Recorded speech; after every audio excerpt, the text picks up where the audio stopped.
வணக்கம் மக்களே. இது வந்து கிளென்டேல் எஸ்டேட் குன்னூரில் இருக்குது. இந்த இடத்துக்கு நான் வந்து ஒவ்வொரு வாரம் வருவேன்.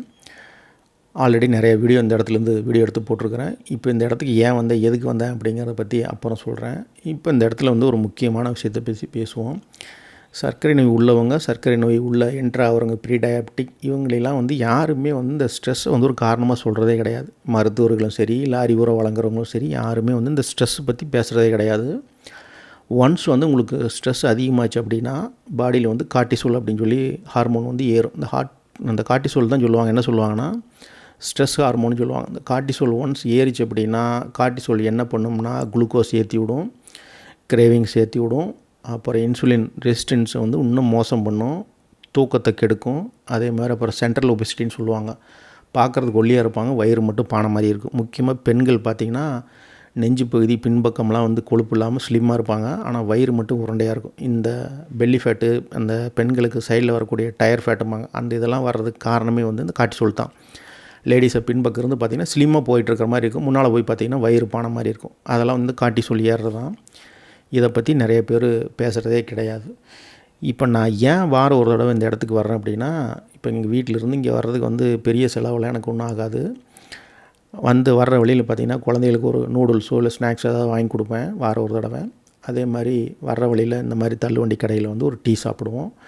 டீ சாப்பிட்டு பெட்ரோல் வந்து பார்த்திங்கன்னா 150 ரூபாய் பெட்ரோல் போட்டால் போதும். ஒரு டீ, ஒரு நூடுல்ஸு, அதே மாதிரி அங்கேருந்து வீட்லேயே சமைச்சு நான் சாப்பாடு எடுத்துகிட்டு வந்துடுவேன்.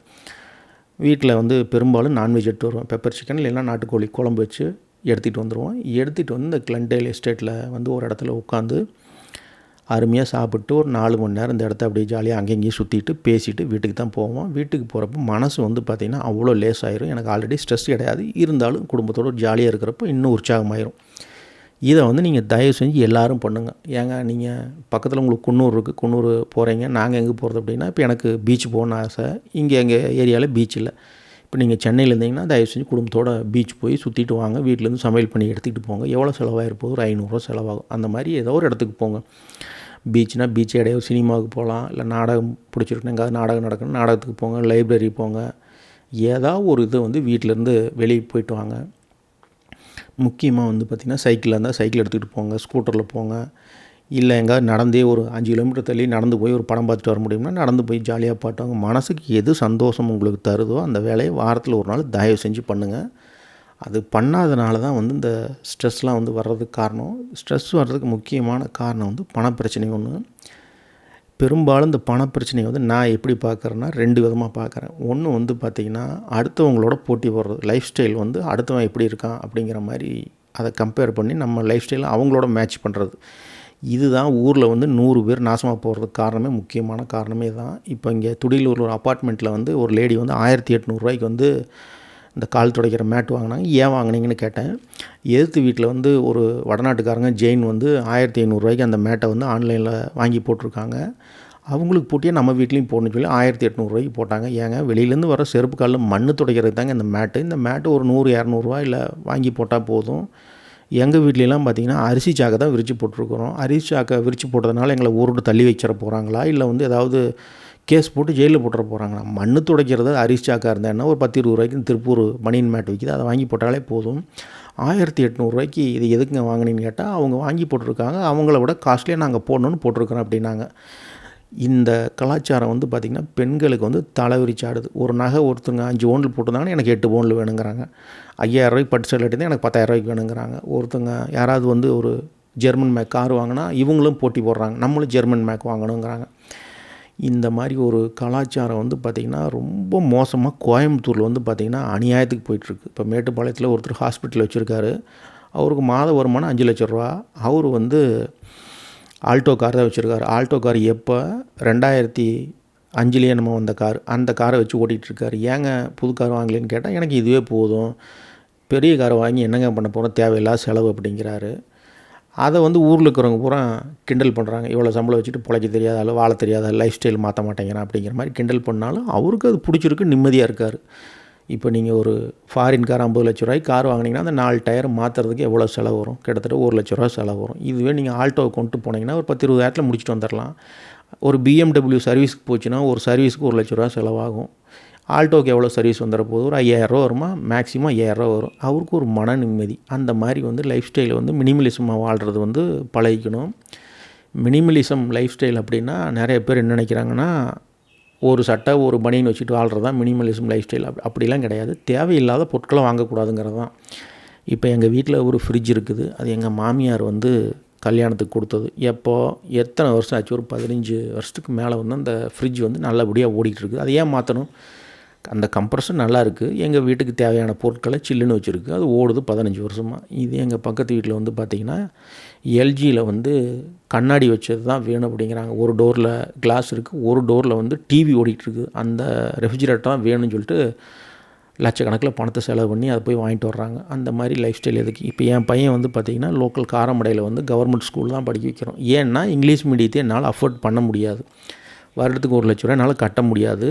தமிழ் மீடியத்தில் படிக்க வைக்கிறோம். இப்போ எங்கள் தெருவில் என்னோடய சம்பளம் நான் வாங்குகிற அதே 30,000 வாங்குறவங்க 2 பசங்களை கொண்டு இங்கிலீஷ் மீடியத்தில் சேர்த்துருக்காங்க.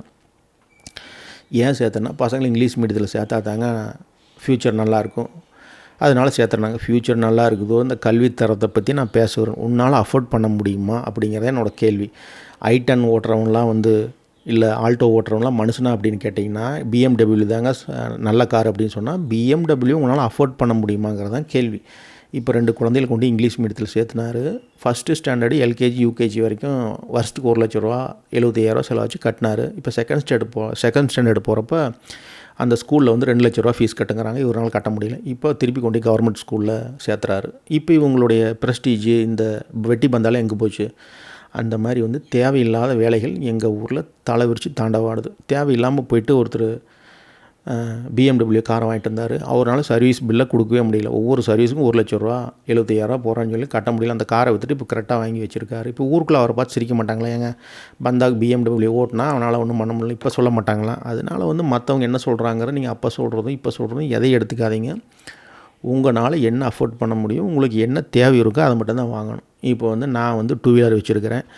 2 வீலர் வச்சுருக்கிறது வந்து நான் வந்து ஒரு மரியாதை குறைவாக 4 பேர் என்ன நினைப்பாங்கன்னா ஒரு காலத்தில் நினைக்க மாட்டேன். எத்தனை பேர் நம்மகிட்ட இருக்கிற 2 வீலர் இல்லாமல் பஸ்ஸில் போயிட்டு வர்றாங்க, நடந்து போகிறாங்க, ஷேர் ஆட்டோவில் போகிறாங்க. அவங்கள என்ன பண்ணுவாங்க? இந்தியாவுடைய மொத்த மக்கள் தொகையில் வாங்குகிற சம்பளமே 25,000 to 30,000 சம்பளம் தான். 95% மக்கள் வாங்குகிறாங்க. அவங்களுடைய லைஃப் ஸ்டைல் அவ்வளோதான் இருக்கும். அதனால் தேவையில்லாமல் வந்து பெண்கள், குறிப்பாக வந்து பெண்கள் தான் இந்த பிரச்சனைக்கெலாம் மூல காரணம். தூண்டி விடாதீங்க. அந்த வீட்டில் கார் வச்சுருக்காங்க, அவங்க சொந்தமாக வீடு கட்டிக்கிறாங்கன்னு போட்டு ப்ரெஷர் கொடுக்குறனால தான் பெரும்பாலான ஆண்கள் வந்து ஸ்ட்ரெஸ்ஸுக்கு போகிறாங்க. எளிமையான லைஃப் ஸ்டைலை வாழ்ந்தீங்கனாலே ஸ்ட்ரெஸ் இருக்காது. இப்போ எல்லோரும் கார் வச்சுருக்காங்க, நானும் கார் வாங்கணும், என்னது அவசியமாக ஏதாவது சட்டம் இருக்கா நீங்கள் கார் வாங்கி ஓட்டி ஆகணும்னு?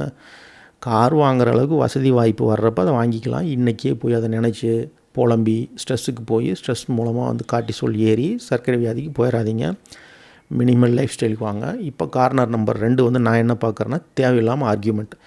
இப்போ நீங்கள் ட்விட்டரில் போய் பார்த்தீங்கன்னா அந்த அரசியல்வாதி சரியில்லை, இது சரியில்லை, இப்போ கரண்ட் பில் எக்ஸ்ட்ரா வந்துருச்சு, பெட்ரோல் அதை கலந்துட்டாங்கன்னு ஒரே சண்டை சச்சரவாக கிடக்குது. ரைட்டு, அது வந்து நாட்டில் நடக்கிற தப்பாக இருந்தாலும் அடுத்தவங்களோட சண்டை போட்டு வாக்குவாதம் பண்ணாதீங்க.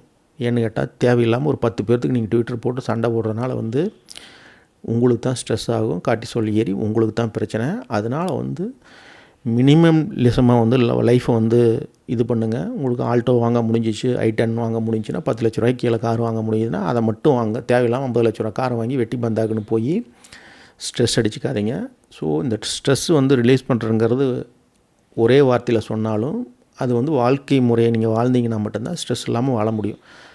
அதுக்கு முக்கியமாக வந்து நீங்கள் சிம்பிள் லைஃப் ஸ்டைலை வாழ்ந்தீங்கன்னா மட்டும்தான் ஸ்ட்ரெஸ் இல்லாமல் நிம்மதியாக இருக்க முடியும்.